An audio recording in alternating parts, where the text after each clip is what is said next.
Hablemos. ¿Qué tal? Muy buenas noches, bienvenidos, les saluda de nuevo Claudia Palacios. Estamos ya en Mejor Hablemos, hoy para que entendamos por qué está pasando lo que está pasando en Mocoa, en Bichada, en Guainía, estas inundaciones que desafortunadamente dejan personas desplazadas, personas heridas y personas muertas. Para entender por qué estamos viviendo estos ciclos de inundaciones, si es que esa es la manera correcta de llamarlo, nos acompaña Germán Vargas Cuervo. Él es geólogo de la Universidad Nacional con un PhD en Ciencias de la Tierra y bueno, se ha dedicado por muchos años a estudiar los ríos tropicales. Germán, bienvenido. Muchas gracias, igualmente. Bueno, ¿qué es lo que está pasando en Mocoa, en el Putumayo? Tuvimos una avalancha el año pasado, ahora otra vez en esta situación de emergencia. Mucha gente está diciendo es que tienen que reubicar a la comunidad y no la reubicaron, pero en realidad, ¿cuál es el meollo del asunto? La situación de Mocoa, digamos, hay unas particularidades que hay que tener clara, y uno es su posición geográfica, que está, digamos, en el contexto de cuatro ríos que lo bañan y lo relacionan. La gráfica, porque tenemos en la gráfica de localización lo que usted está diciendo, lo podemos explicar mejor. ¿Cuáles son los ríos que rodean Mocoa? Puedo hablar del oriente, ¿cierto? Vemos un río más ancho, que es el río Mocoa, sí, y que recoge unas aguas de unos ríos que van de oeste a oriente, ¿cierto? Sí. Y ahí tenemos en la parte superior norte, ese río se llama La Taruca, sí, que se une y se divide en dos, que es el Sangoyaco, que se divide de esa taruca, y mire que va a irrigar parte de la población, o sea, ahí hay parte de la población que está en los ríos. Y al sur tenemos también otro río que sale de la cordillera, de la parte alta de la cordillera, que se llama Mulatos. Entonces, digamos, ahí hay un contexto natural que es importante analizar desde el punto de vista geológico y geomorfológico. Pero entonces uno diría que por esta ubicación geográfica circundada por ríos, Mocoa está condenada, o el municipio está condenado a inundarse cada rato. Bueno, hay que mirar y diferenciar un poco lo que es inundación a un evento torrencial. Sí. Las inundaciones nosotros técnicamente la definimos cuando el cuerpo de agua se sale de su espacio natural, que es el lecho mayor. En el caso del río Mocoa, él se mueve sobre un gran canal, y él lo primero que hace cuando tiene mucha agua es amortiguar sus aguas sobre ese canal. Ese es su espacio natural. O sea, aquí no ha habido una inundación. Aquí el río no... El Mocoa ha tenido, claro, el Mocoa ha tenido periodos, pero no han sido tan grandes como lo que hemos tenido de las cordilleras del Sangoyaco y la Taruca. No, pero me refiero a lo que está pasando desde el fin de semana. En ese momento no. O sea, esto no se puede llamar precisamente una inundación, sino que se llama... Entonces, los ríos que vienen de la parte alta tienen unas características importantes. Primero, el factor climático. El factor climático quiere decir la lluvia que ha caído en el sector, que ha detonado que los niveles de los ríos suban. Y eso es lo que llamamos una creciente. Cuando esa creciente involucra material de las montañas, de deslizamientos, se unen los dos y eso forma una avenida torrencial. Y cuando ya afecta toda la zona, digamos, de elementos expuestos como las ciudades, es lo que conocemos como avalancha. Lo que ha habido en Mocoa estos días se llama técnicamente... Es una creciente por el incremento de las aguas de los ríos Mulatos, Sangoyaco y Taruca. Es una creciente, pero no quiere decir que el río se está saliendo realmente como de la zona que le pertenece al río. Es que ahí es una pregunta muy interesante, porque si nosotros vemos cuál es el espacio natural del río, para ver si se salió o no se salió, en los ríos de piedemonte, como estos que forman ahí, nosotros vemos que ellos, en su historia geológica, ellos forman un abanico o un depósito. Entonces, cuando dice uno, comparando con un río de llanura que tiene un canal, que es el lecho mayor, el espacio natural de un río en piedemonte es ese abanico. Miremos la gráfica de ese registro histórico, justamente para que sea más fácil para la teleaudiencia entender de lo que estamos hablando. Ese abanico del que usted está hablando aquí, por ejemplo, lo que nos está mostrando todo en azul más clarito, ese es el abanico de los ríos que circundan Mocoa. Sí, digamos, donde está ese azul, es los registros de lo que ha pasado en la historia de los cuaternarios del último 1.000.000 de años, y ahí ha dejado ese registro de que ahí depositó torrencialmente mucho material. ¿Y cómo lo vemos nosotros los geólogos? Lo vemos porque cuando vemos el perfil de esa litología, vemos grandes bloques de rocas metidos en unas matrices de arenas. Y cuando ves que hay diferentes tamaños, quiere decir que eso fue depositado rápidamente, como una avalancha. Ya, pero entonces si nos remitimos al mapa, lo que estamos viendo es que en el periodo cuaternario, ya usted me corregirá, o sea, esto que está pasando no es nada comparado con lo que pasó hace muchos años, porque ese es digamos, el área natural del río, fue sobre esa área sobre la que se construyó Mocoa. Claro, y eso de qué depende. Si ustedes miran el mapa en la parte occidental, o sea, a la izquierda, vemos que es muy delgadito, porque ahí el río está encañonado. Quiere decir que no tiene posibilidad de moverse, pero cuando sale a la puerta sobre una pendiente más plana, ¿el qué hace? Si tiene tanto carga de bloques y eso, pues él las descarga. ¿Y cómo las descarga? Abriéndose en este sentido. Entonces eso quiere decir que es el área potencial para que ocurra un evento probable por una avalancha, es azul. Por eso es que muchas personas, y creo que usted incluida, muchas personas que saben de este tema dicen que por más que se haga lo que sea con Mocoa, la solución en realidad es reubicar el municipio entero.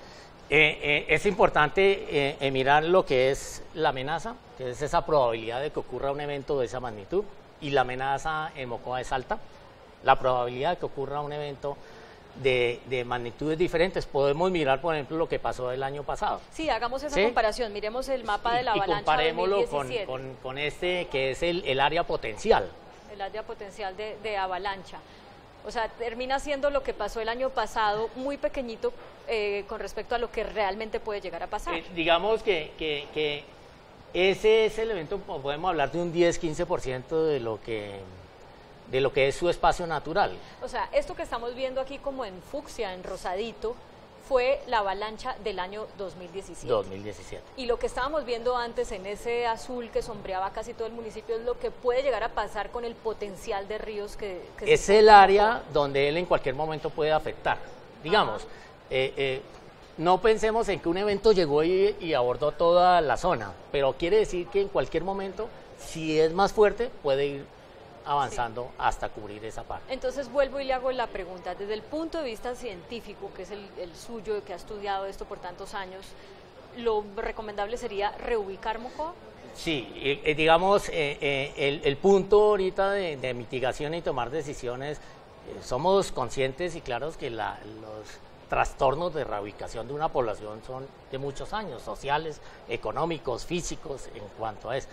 Pero la mejor medida es ir transicionalmente, ir reubicando las áreas más expuestas para un sitio que se debe analizar muy bien. Yo en el año pasado hice un análisis muy rápido y encontré unos sitios que no están tan lejos del hablemos de eso, municipio. porque cuando uno ve este mapa que usted nos trae, pues es muy focalizado en Mocoa, ¿verdad? Pero uno ve que está todo irrigado de ríos, sí. Entonces, según lo que usted nos ha dicho, pues uno diría, no, usted no puede haber ciudades, eso hay que mandarlo eso tiene que ser selva. A los llanos, no. ¿Sí hay sitios donde pueda ser reubicada cerca a Mocoa? Sí, ahí al sur de Mocoa, digamos, geológicamente, hay unos niveles de como planicies elevadas, como terrazas, y quiere decir que ahí es plano y no tendría efectos de los ríos inmediatamente sobre un área Miremos poblada. A ver si nos lo podemos explicar sobre otro mapa que tenemos con unas zonas rojas, y ya usted nos explica también qué son esas zonas rojas. Bueno, basándonos en este mapa, Germán, ¿cuál sería la zona donde puede estar reubicada Mocoa? No, ahí no alcanzamos a verlo, estaría más al sur. Esas zonas rojas son todos los deslizamientos que se detonaron por las lluvias en el año pasado, y eso fue lo que provocó esa avalancha. O sea, la avalancha está asociada a las laderas y al cauce. Quiere decir que las laderas alimentan con material todo eso que va a la cuenca, y en la cuenca con el agua es lo que transporta y llega allá. Bueno, pero Sí, todos nos dimos cuenta después de la avalancha del año pasado que la Fiscalía incluso abrió unas investigaciones contra las autoridades de la zona por no haber reforestado, por no haber reubicado y demás. Pero según eso que usted nos está diciendo, uno tendría que concluir que es que esto se sale de la capacidad humana, o sea que esto no es una cuestión de repoblar la zona de árboles para que esto no vuelva a pasar. No, tiene razón, digamos, la naturaleza en este tipo de eventos es previsible todo lo que puede pasar, y ese es un ambiente de abanicos fluvio-torrenciales en que en cualquier momento pueden ocurrir estas crecientes, y si es más crítico, deslizamientos con las crecientes y forman las avenidas torrenciales o las avalanchas. O sea, para decirlo más claramente, eso no tiene que ver con deforestación. Cuando uno mira el origen de los deslizamientos, está asociado mucho a esa intervención de esas laderas.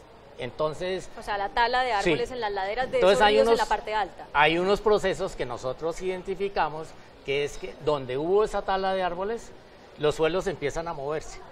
Quiere decir, como se pierde esa estabilidad o ese equilibrio y empiezan a moverse y empiezan a ser rugosos.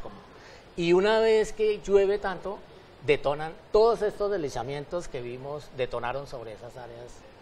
O sea, es la combinación de las dos cosas. Eso es una consecuencia. Con el tipo de material, la pendiente, la lluvia excedente al umbral crítico que sostiene esa capacidad de los suelos. Germán, cuando en Colombia llueve, generalmente en las zonas más montañosas es que se presentan las tragedias. Entonces uno está acostumbrado, no sé si es que a mí me está fallando la memoria o qué, pero como que es en donde están las cordilleras, pues en su parte más alta, donde están la mayoría de los deslizamientos y demás.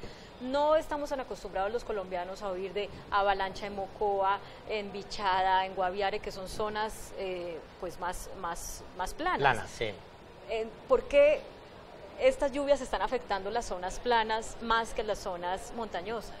Bueno, lo que vemos en este momento es una situación más asociada a variabilidad climática global, ¿cierto? Y uno no se imagina que el calentamiento de las aguas del Pacífico Central puedan estar repercutiendo en las lluvias en el sector de Mocoa y la cuenca alta del río Meta.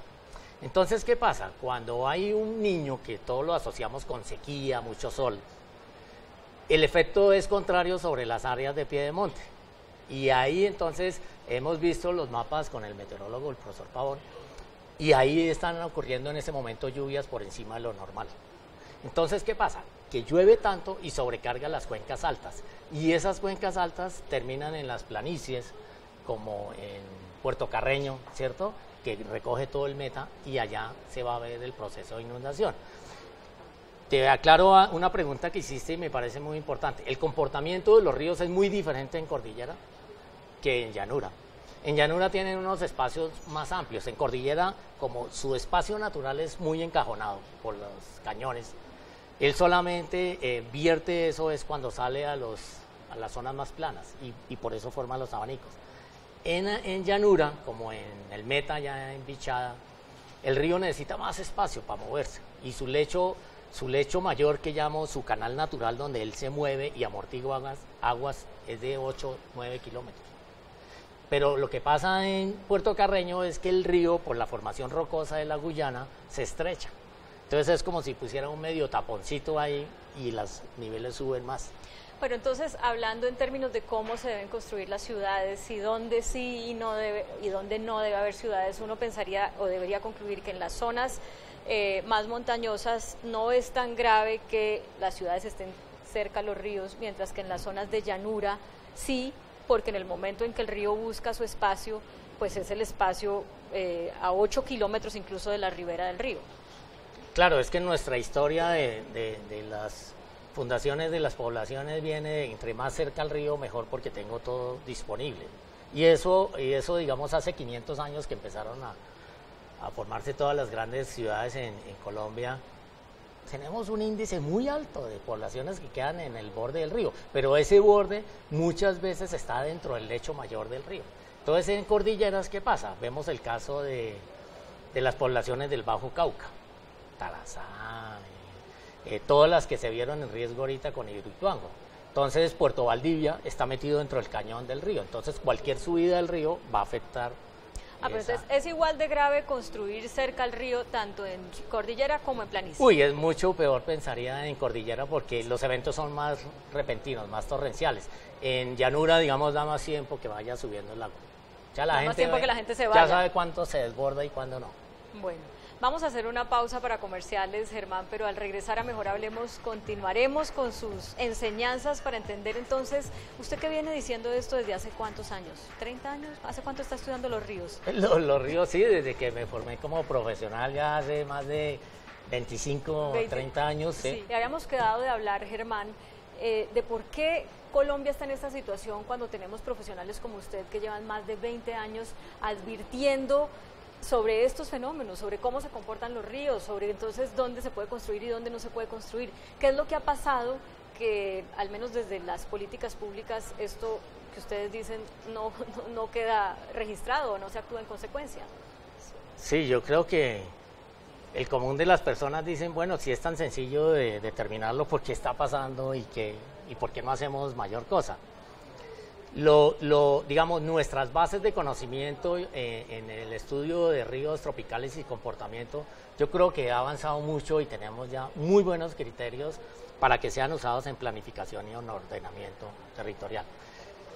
Hay un problema entre la toma de decisiones sobre prevención, atención, mitigación de desastres y la información producida desde la academia. Ahí, digamos, siempre lo he dicho, no es echarle la culpa solamente a los tomadores de decisiones que no hacen nada, sino también nosotros somos en parte culpables en el sentido de que esa información que producimos la dejamos muy científicamente para unos medios. Hablan muy raro, hablan muy enredado. Raro, ¿cierto? Y no hacemos transmitir. Entonces, ahí hay que hacer unas acciones, es socializar a través de los medios como ustedes y a través de los municipios, o sea, capacitar a personas sobre sus mapas que encontraron como estos, qué deben hacer y por qué no deben construir o avanzar las construcciones sobre ciertos sitios que se van a ver afectados tarde o temprano. Esa parte de socialización previene mucho desastre. Pero bueno, me parece muy interesante que usted también como que vea una responsabilidad de parte de la academia y de la ciencia, pero no creo que esto sea desconocido para las autoridades, para quienes han gobernado el país y las regiones por 10, 20 años. ¿Han sentido que les prestan atención o no? Mira, yo mirando el análisis de los POTs y esquemas de ordenamiento en el componente riesgos, que es obligatorio, casi todos los municipios lo han hecho. Pero ¿qué pasa? Entonces el municipio o la alcaldía contrata a unos expertos para hacer los estudios, pero se quedan esos estudios en cumplimiento de unos requisitos y no avanzan hacia la divulgación y socialización de esos materiales y hacia la toma de acciones sobre esos estudios. Entonces siempre vemos, bueno, ¿por qué en Mocoa sucedió si ya había unos estudios hechos y ya se había previsto eso? En Salgar. Y uno como geólogo y geomorfólogo, cuando ve una situación, pues yo ya tengo mi fotografía de lo que puede suceder ahí. Digamos, no necesita uno hacer tantas cosas para saber qué puede pasar. Germán, ¿qué otras zonas del país tendrían un riesgo como el que tiene Mocoa? Así sea por otras características geográficas, pero que nos pueda pasar como con Mocoa, que es que el año pasado fue una total sorpresa que algo así pasara en Mocoa y resulta que ahorita se repite. ¿En qué otras zonas podríamos ver algo similar? No, si nosotros miramos el número de poblaciones que están expuestas al borde de cauces fluviales, en cordilleras, por ejemplo, la situación de la cordillera es normal porque ¿qué pasa cuando tú encuentras una morfología muy abrupta, unas montañas muy empinadas y encuentras un pequeño valle? Ahí en el fondo de eso, ahí hay una población. Y ese valle estrecho y alargado es altamente susceptible a procesos de avalanchas por lo que sucedió en Salgar, es el ejemplo más típico. Y ahí así hay muchas poblaciones. Yo hice un ejercicio, muchas, todas las que hay. En Llanura, por ejemplo, he visto el caso de poblaciones del Bajo Cauca, Nechí, Caucasia, están metidos entre el lecho del río, entonces una creciente súbita y uno ve cuando hace la cartografía, pues la ciudad está metida dentro del río porque ve un cauce por aquí por encima y otro por debajo. Entonces hay que empezar a tener esa mirada que es muy fácil de ver y tomar decisiones sobre ese aspecto. Entonces yo hace un año hablaba de casi 385, que eso fue algo que poblaciones, no que les vaya a pasar lo mismo de Mocoa, sino que están alrededor de cauces fluviales de ríos y que hay que analizarlas muy bien. Sí. No sé si ya para terminar usted pueda, no, es que me parece muy difícil decirle a una persona que tenga una tierrita en Mocoa, no, pues empaque sus cosas y váyase, ¿no? Porque no es fácil para alguien como rehacer la vida en otra parte, vender, y sobre todo si hay un riesgo, pues cómo van a vender, se baja el precio de la tierra. Pero ¿cuál sería la recomendación que usted les da a esas personas que viven en esas zonas y específicamente en Mocoa? Lo primero que yo les digo es que atiendan las sugerencias que hacen las autoridades, de alertas tempranas, muchas veces uno ve y entiende, y es que uno los entiende porque les dice, señor, usted está metido dentro del camino de la avalancha si ocurre y debe salir de ahí, ¿cierto? Pero las personas dicen, ¿y a dónde me voy? Dígame qué hago.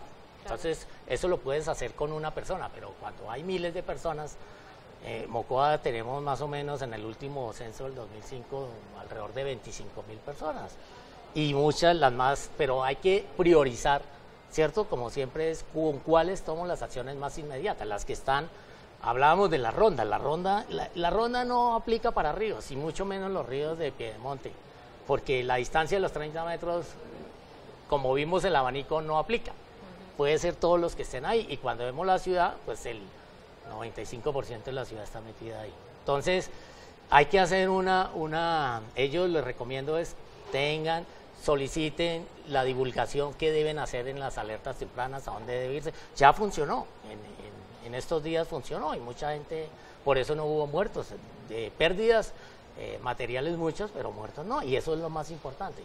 Y las zonas que sean afectadas, no reconstruyan sobre esas mismas zonas, porque va a volver a suceder y va a ser de pronto de una magnitud mayor y va a ser de mayores consecuencias. Entonces el gobierno nacional sí tiene que tener una mirada más a largo plazo, no a corto plazo de reconstruir las casas y las viviendas, sino qué realmente puede pasar en Mocoa y dónde es el mejor sitio sin que cambien sus costumbres culturales, económicas y sociales. Sí. Ahora que habló de lo de los 30 metros me hizo acordar del lecho del río Bogotá, que cuando se presentaron las inundaciones acá en 2011 fue, 2011. Claro, y la niña del 2011, sí. Exacto, y posteriormente cuando se hicieron los trabajos, pues uno oye que los expertos dicen, no, pues tenemos una ronda de 30 metros al lado y lado que ya hicimos los trabajos y eso ya no va a volver a pasar, aunque haya un nuevo fenómeno de la niña. En ese caso, porque con un río como el Bogotá, uno sí tiene que estar tranquilo de que con 30 metros ya estamos todos seguros. No, yo no estaría tranquilo, no porque el río Bogotá es un río de altiplano, ¿cierto? Pero funciona casi como fuera una planicie. Entonces, cuando uno ve en el avión o cuando va al río, es muy sinuoso. Sí. Y esa característica de ese río es que él necesita todo ese espacio para irse moviendo y eso. ¿Qué hicimos nosotros? Nosotros ahorcamos el río y le pusimos al cauce activo jarillones. Entonces prácticamente el río ya no se puede mover y no puede liberar los sedimentos, sino está ahogado en su propio cauce activo. Entonces tiene que estar dragando constantemente, ¿sí? No, pero me dejó preocupadísima porque todo el mundo que había entrevistado me había dicho, no, ya 30 metros aquí, 30 metros allá. No. Entonces, ¿qué pasó en el 2010? En el 2010 el río no pudo amortiguar sus aguas en ese jarillones, sí. Y él buscó su ambiente natural, que es el lecho mayor, ajá, ¿cierto? El lecho mayor recoge todas esas curvas de lo que hay. Entonces los meandros tienen que moverse. Y cuando ve uno en la historia de un río de planicie, se mueven constantemente y ellos se mueven porque necesitan moverse y descargar los sedimentos. Entonces uno ve en verano hay mucha playa, sí, en ríos naturales. Aquí no hay nada, aquí está totalmente el cuerpo de agua limitado por unos jarillones. O sea, nos entonces, podemos volver a inundar. En el mundo se está pensando ya en Canadá, en Estados Unidos y en Europa, la restauración de los ríos, es recuperar sus espacios naturales de los ríos. El problema del río Bogotá es que muchas de ese lecho mayor ya está ocupado por actividades humanas, en cultivos, en la zona urbana, en invernaderos, digamos, ahí ya es complicado. Uy, lo que se viene. Germán Vargas Cuervo, geólogo de la Universidad Nacional, muchas gracias a ti y a por todos. ayudarnos a entender lo que está pasando y además por dejarnos sembrada la inquietud de qué podemos hacer todos para evitar que estas tragedias se repitan. Muy amable. Gracias, Claudia. A ustedes también, muchas gracias por acompañarnos. Los dejamos, como siempre, con el adelanto de las caricaturas que serán publicadas mañana en El Tiempo Impreso y en eltiempo.com. Que tengan feliz descanso.